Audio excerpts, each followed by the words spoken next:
बड़े ग्रीनफील्ड अंतर्राष्ट्रीय एयरपोर्ट के निर्माण को मंजूरी दे दी है।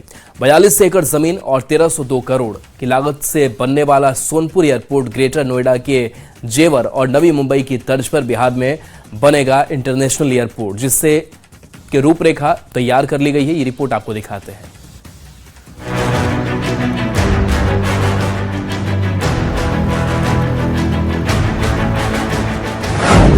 सोनपुर में बनेगा दक्षिण एशिया का सबसे बड़ा एयरपोर्ट। मध्य भारत का हब बनेगा सोनपुर एयरपोर्ट। भारत के सबसे बड़े ग्रीनफील्ड एयरपोर्ट को मंजूरी। सोनपुर से सीधे अमेरिका यूरोप की उड़ान। बदलते और आगे बढ़ते बिहार की कहानी में एक नया अध्याय जुड़ने जा रहा है। बिहार विकास की एक ऐसी उड़ान भरने के लिए तैयार है जिससे दुनिया के नक्शे पर बिहार की एक अलग पहचान बनेगी। बिहार सरकार ने पटना से सटे सारण जिले के सोनपुर में ग्रीनफील्ड एयरपोर्ट को मंजूरी दे दी है। बिहार सरकार का यह ऐतिहासिक फैसला न सिर्फ सोनपुर और बिहार के लिए बल्कि पूरे उत्तर पूर्वी भारत के साथ साथ कई देशों के लिए मील का पत्थर साबित होगा। नीतीश कुमार के कैबिनेट ने एक बेहद महत्वपूर्ण फैसला लिया है और ये फैसला बिहार के विकास के लिए गेम चेंजर माना जा रहा है। इस वक्त हमारे पीछे जो आप तस्वीर देख रहे हैं, हम आपको एनएच की तस्वीर दिखा। इसी जगह पे निर्माण होना है सोनपुर के नजदीक हवाई अड्डे की, जिसकी स्वीकृति नीतीश कैबिनेट ने दी है। शनिवार को हुई नीतीश कैबिनेट की बैठक में सोनपुर एयरपोर्ट को मंजूरी दे दी गई। ये बिहार का सबसे बड़ा एयरपोर्ट होगा। जानकारी के मुताबिक 4200 एकड़ से ज्यादा में बनेगा Sonpur airport. Sonpur airport greenfield model के तहत बनेगा। ये भारत का 5वां सबसे बड़ा ग्रीनफील्ड एयरपोर्ट होगा। जमीन अधिग्रहण के लिए 1302 करोड़ की मंजूरी। सोनपुर एयरपोर्ट बनने से न सिर्फ बिहार की अंतर्राष्ट्रीय पहचान बनेगी, बल्कि ये पूरे देश में एक महत्वपूर्ण एविएशन हब भी बनेगा। दक्षिण एशिया का सबसे बड़ा हवाई अड्डा देश के प्रधानमंत्री नरेंद्र मोदी और बिहार के मुख्यमंत्री ने बिहार को दिया है। ये पूरे ईस्टर्न इंडिया का हब, जिस तरह से हैदराबाद और बेंगलोर दक्षिण का हब है, दिल्ली उत्तर भारत का हब है, महाराष्ट्र पश्चिम का हब है, ईस्टर्न इंडिया जिसमें नेपाल, भूटान, बांग्लादेश, पश्चिम बंगाल, बिहार, झारखंड और पश्चिमी उत्तर प्रदेश, पूर्वी उत्तर प्रदेश होगा। ये सबसे बड़ा हब आने वाले दिनों में अंतर्राष्ट्रीय उड़ानों के लिए। इस योजना के पूरा होने से बिहार के विकास के स्वर्णिम अध्याय की शुरुआत होगी। एयरपोर्ट की संरचना को ऐसे डिजाइन किया जाएगा कि ये उत्तर पूर्व भारत, भूटान, नेपाल से आने वाले यात्रियों के लिए प्रमुख कनेक्टिविटी हब बनेगा। यह ग्रीनफील्ड हवाई अड्डा राज्य के कई प्रमुख सड़कों से जुड़ा होगा। सोनपुर एयरपोर्ट से यूरोप, अमेरिका, ऑस्ट्रेलिया से सीधी उड़ान मिलेगी। यह उत्तर पूर्व भारत का प्रमुख अंतर्राष्ट्रीय एयरपोर्ट होगा। प्रस्तावित एयरपोर्ट को लेकर जो जानकारी सामने आई है, उसके मुताबिक एयरपोर्ट का रनवे 4 किलोमीटर से लंबा होगा। यहाँ दुनिया के सबसे बड़े यात्री विमान उतर सकेंगे। एयरबेस A380 जैसे बड़े यात्री विमान भी उतर सकेंगे। ये एयरपोर्ट आज की जरूरत ही नहीं, बल्कि आने वाले समय को ध्यान में रखकर बनाया जाएगा। सोनपुर एयरपोर्ट को केंद्र सरकार ने 2020 में मंजूरी दी थी। उसके बाद एयरपोर्ट अथॉरिटी ऑफ इंडिया ने सर्वे किया। सर्वे के बाद हरी झंडी मिलते ही बिहार सरकार ने मंजूरी दे दी। सोनपुर एयरपोर्ट को 2030 तक बनाने का लक्ष्य रखा गया है। सोनपुर एयरपोर्ट के लिए जमीन अधिग्रहण का काम जल्द शुरू होने वाला है। वहीं किसानों को जमीन के सर्किल रेट का 5 गुना मुआवजा दिया जाएगा, ताकि जमीन अधिग्रहण में किसी तरह की दिक्कत न हो। स्थानीय लोग भी सरकार के इस कदम का स्वागत कर रहे हैं। यह उत्तर बिहार में बदलाव जो होगा, विश्व का यह धरोहर है और विश्व का बड़े बड़े अमेरिका, इंग्लैंड, फ्रांस सब लोग से यहाँ जहाज उतरेगा, जो कि किसानों का, गरीबों गुरबाओं का रोजगार मिलेगा। एयरपोर्ट निर्माण होने के बाद इसके कनेक्टिविटी के लिए भी सरकार ने पूरी योजना बना ली है। पहले महात्मा गांधी सेतु पुल और जेपी गंगा पुल मौजूद है, लेकिन एयरपोर्ट बनने के बाद दबाव और बढ़ेगा। इसके लिए सरकार ने गंगा नदी पर 12 लेन पुल का निर्माण करवा रही है, ताकि यात्रियों को कोई तकलीफ न हो। पटना से कनेक्टिविटी के लिए गंगा पर 12 लेन का पुल भी बनाया जा रहा है। इसके पहले भी जेपी सेतु बनकर तैयार है, तो पटना के नजदीक होने की वजह से भी इसका महत्व और भी बढ़ जाता है और जाहिर तौर पे बिहार के विकास के लिए बेहद महत्वपूर्ण हो जाता है। चूंकि नीतीश सरकार ने दावा किया है कि आने वाले 5 साल में बिहार को विकसित बिहार बनाया जाएगा, उसके लिए जरूरी है आपको ऐसे ऐसे एयरपोर्ट का निर्माण कराना। सोनपुर एयरपोर्ट अंतर्राष्ट्रीय रूप में ऐतिहासिक होगा। साथ ही इस एयरपोर्ट के बनने से प्रत्यक्ष और अप्रत्यक्ष रूप से हजारों लोगों को रोजगार मिलेगा। आसपास के जिलों में बड़े स्तर पर पलायन रुकेगा। एयरपोर्ट बनने से सामानों का निर्यात आसान होगा। सामान के निर्यात की सुविधा होने से कंपनियां लगेगी, जिससे बिहार के लोगों को बड़े स्तर पर रोजगार मिलेगा। कुल मिलाकर देखा जाए तो ये एयरपोर्ट दुनिया के नक्शे पर बिहार को एक नई पहचान दिलाएगा। साथ ही कनेक्टिविटी बढ़ने से कंपनियां आएगी, इससे बड़े स्तर पर रोजगार उपलब्ध होंगे। यानी आने वाले वक्त में ये एयरपोर्ट बिहार के विकास के लिए मील का पत्थर साबित होगा। सोनपुर से न्यूज 18 के लिए आनंद अमृतराज के साथ ब्यूरो रिपोर्ट।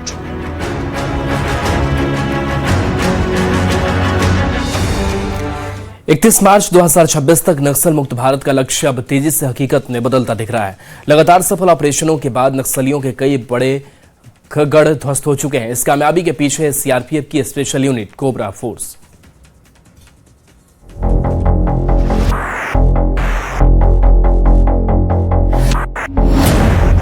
नक्सल मुक्त भारत बनाने वाली फोर्स से खास मुलाकात।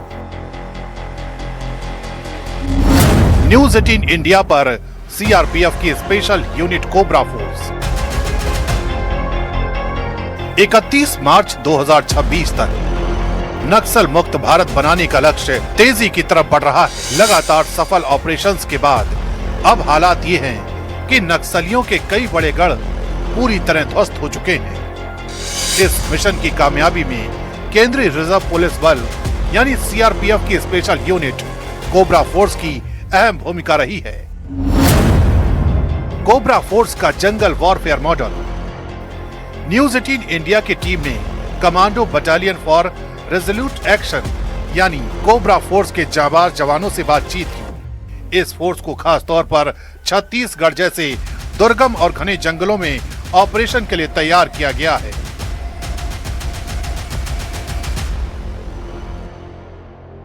नक्सल मुक्त भारत 31 मार्च 2026 से कैसे मजबूती से भारतीय सुरक्षा बलों के कदम उस लक्ष्य की ओर बढ़ रहे हैं जिसको निर्धारित किया है गृह मंत्री अमित शाह ने। उसमें सबसे महत्वपूर्ण योगदान में से अगर किसी एक फोर्स का हाथ है तो वह कोबरा फोर्स है। हालांकि छत्तीसगढ़ पुलिस भी है, डीआरजी कमांडो भी है, अन्य फोर्स भी है, लेकिन कोबरा फोर्स मुख्य फोर्स है। पिछले कई सालों से यह फोर्स नक्सलियों से लोहा ले रही है और आज परिस्थिति यह आ चुकी है कि नस्ते नाबूद होने के कगार पर है नक्सल। खास जंगल ट्रैक पर ट्रेनिंग, भारतीय परिस्थितियों के मुताबिक युद्ध कौशल, विशेष वेशभूषा और हाईटेक उपकरण, यही कोबरा की ताकत है। जंगल में हर कदम फूंक फूंक कर रखा जाता है और यही रणनीति नक्सलियों पर भारी पड़ रही है। देखिए आपकी तस्वीर में देखिए एक गहन ट्रेनिंग से इनको गुजरना पड़ता है। इस तरीके से कि इनके जो वॉरफेयर ड्रिल है वो बनाए जाते हैं और बकायदा ये एलीट कमांडोज की जो यूनिट है गहन ट्रेनिंग के बाद तैयार होती है। एक एक करके हम आपको दिखाएंगे। ये जवान है, देखिए विशिष्ट रूप से जंगलों की वेशभूषा में इनको तैयार किया जाता है। देश की मिट्टी के लिए, मर मिटने के लिए ये जवान अपनी जान की बाजी लगाकर पिछले कई सालों से नक्सलियों से लोहा ले रहे हैं और आज सफलता यहां पर आई हुई है। नक्सली ऑपरेशंस में खोजी श्वान यानी स्निपर डॉग्स की भी अहम भूमिका है, जो दुश्मन या एक्सप्लोसिव डिवाइस की गंध से उसे पहचान लेते हैं। ये जंगल के इलाका में स्क्वाड का रोल निभाता है। जवानों को एक्सप्लोजिव से बचाने के लिए पहले एक्सप्लोजिव से बचाता है, क्योंकि पहले इंडिकेशन देता है, उससे हम लोग आगे नहीं बढ़ेंगे, उसको इंडिकेशन को पता करके फिर आगे नहीं बढ़ते, मतलब एक्सप्लोजिव पता करता है। आधुनिक बम डिटेक्शन डिवाइस भी मिनटों में आईईडी और माइंस का पता लगा लेते हैं। व्हील आर्म्ड प्लेटफॉर्म से घबराए नक्सली। नक्सल प्रभावित इलाकों में सबसे बड़ा खतरा बारूदी सुरंगें और लैंड माइंस होती हैं। इन्हीं से सुरक्षा बलों को सबसे ज्यादा नुकसान हो रहा है। लेकिन अब फॉरवर्ड ऑपरेटिंग बेस पर तैनात अत्याधुनिक व्हील आर्म्ड प्लेटफॉर्म इस खतरे को कम कर रहे हैं। ये व्हीकल तो छत्तीसगढ़ में बहुत टेरेन, अलग अलग टेरेन है, तो उसके ऑल टेरेन व्हीकल है। ये पानी में, कीचड़ में, खेती में और माउंटेन में आराम से चढ़ सकती है, इतना कैपेबल है। और अंदर से आराम से हमें दिखाइए इसकी स्ट्रक्चर दिखाइए और कहाँ ये सफल होता है। तो ये देखिए, ये पहला, ये दो लेवल में प्रोटेक्ट किया गया गाड़ी। पहला सॉफ्ट आर्मर्ड हेक्सागोनल प्लेट, ये इससे पहले सुरक्षा है। दूसरा अंदर से हार्ड आर्मर प्लेट है, 2 लेवल का बुलेट प्रूफ है। इसमें 15 kg IED ब्लास्ट से चेक किया गया और ये बराबर 40 kg IED जो नक्सल लगाते हैं IED ब्लास्ट के बराबर है, इतना तक प्रोटेक्शन है। ये वाहन धमाके के बाद लगने वाले भीषण शॉक को झेलने में सक्षम है। साल 2024 में एक बड़े नक्सली हमले को ऐसे ही उन्नत वाहन ने नाकाम किया था। छत्तीसगढ़ के कई कैंपों में इनकी तैनाती बढ़ाई जा रही है।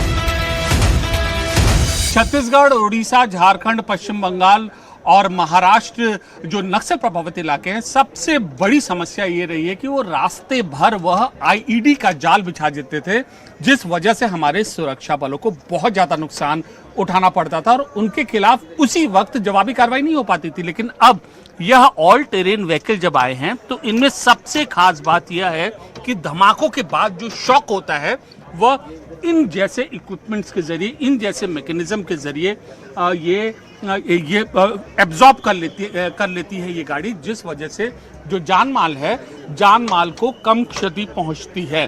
और न केवल कम क्षति पहुंचती बल्कि जैसे ही धमाका होता है तुरंत सुरक्षा बल अपनी पोजीशन संभालते हैं और जिन नक्सलियों ने साजिश रची होती है उनको भागने नहीं देते, उसी वक्त उनका काम तमाम कर दिया जाता है।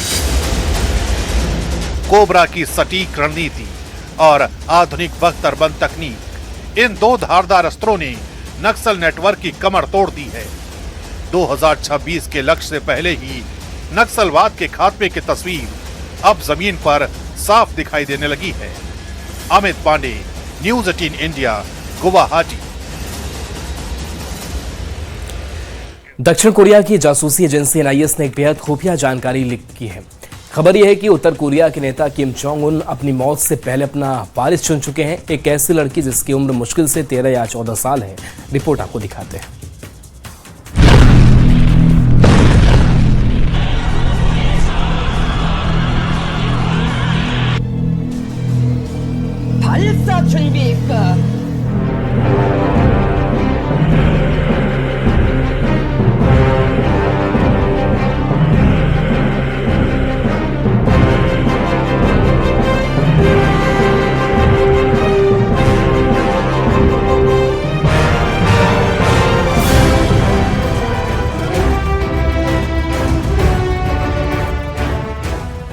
उत्तर कोरिया दुनिया का सबसे रहस्यमयी देश, एक ऐसा किला जहां की दीवारें खामोशी और खौफ से बनी हैं।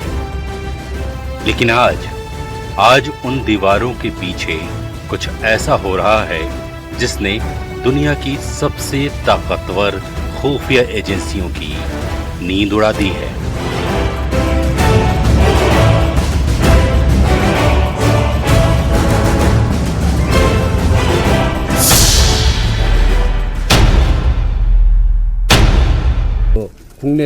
Considering all of that, Kim's daughter's presence is increasingly becoming more prominent domestically, and that she is giving her direct opinions on some policies during her on-site inspections, we can say it's somewhat unusual that the expression used was that she was in the stage of being internally appointed successor from that she was in study as successor.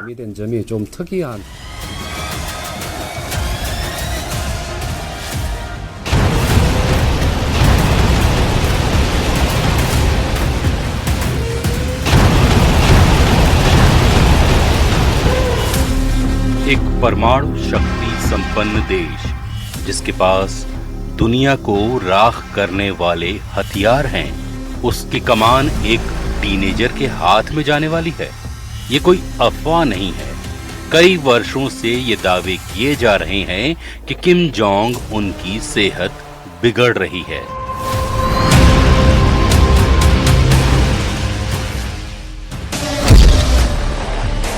एक 140 kilo वजन, diabetes और दिल की बीमारी का खतरा। घड़ी की सुई टिक टिक कर रही है।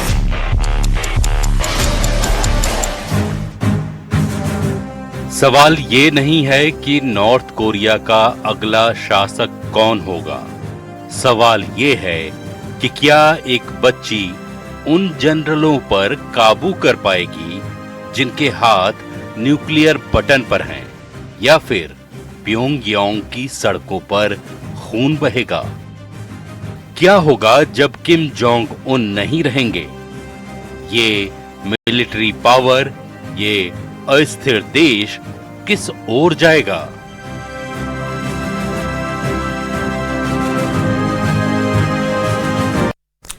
लंबे समय तक दुनिया को लगा कि किम की बहन किम योंग जोंग अगली शासक बनेंगी। वो किम की परछाई है, प्रोपेगेंडा मशीन की मास्टरमाइंड है और बेहद सख्त मानी जाती हैं। जब किम जोंग उन गायब होते थे तो वही कमान संभालती थी, लेकिन अब गेम पलट चुका है। आखिर कौन होगा किम का वारिस, इस रिपोर्ट में देखिए।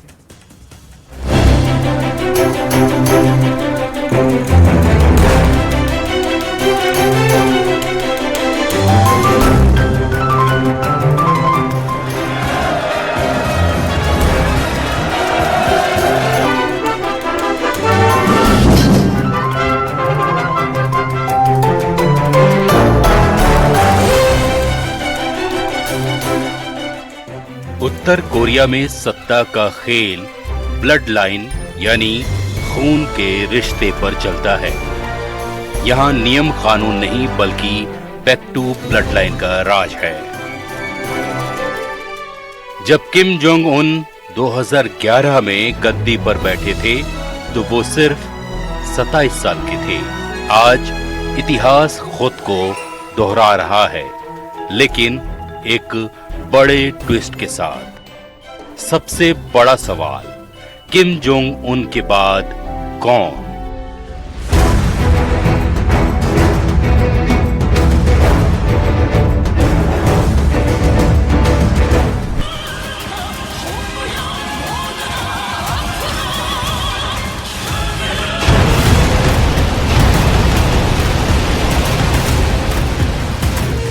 फरवरी 2026 के दूसरे हफ्ते में दक्षिण कोरिया में सांसदों के पास एक खुफिया रिपोर्ट आई, जिसके मुताबिक किम जोंग उन ने अपनी बेटी किम जू ए को अपना उत्तराधिकारी लगभग घोषित कर दिया है।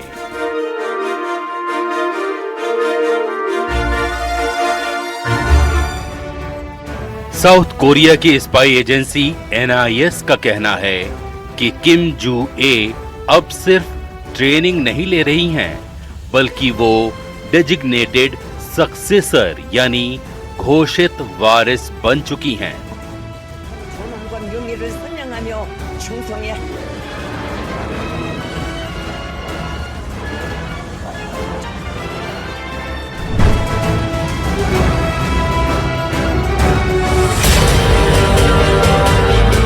कयास लगाया जाता है कि बेटा शायद कमजोर है, या फिर किम को उसमें वो लीडरशिप स्पिरिट नहीं दिखी जो इस बेहद सख्त और रहस्यमयी शासन को चलाने के लिए चाहिए। तो अब तस्वीर साफ हो रही है। किम जोंग उन अपनी विरासत, अपने परमाणु बम और अपनी सत्ता, सब कुछ अपनी लाडली बेटी किम जू ए के नन्हे हाथों में सौंपने की तैयारी कर रहे हैं।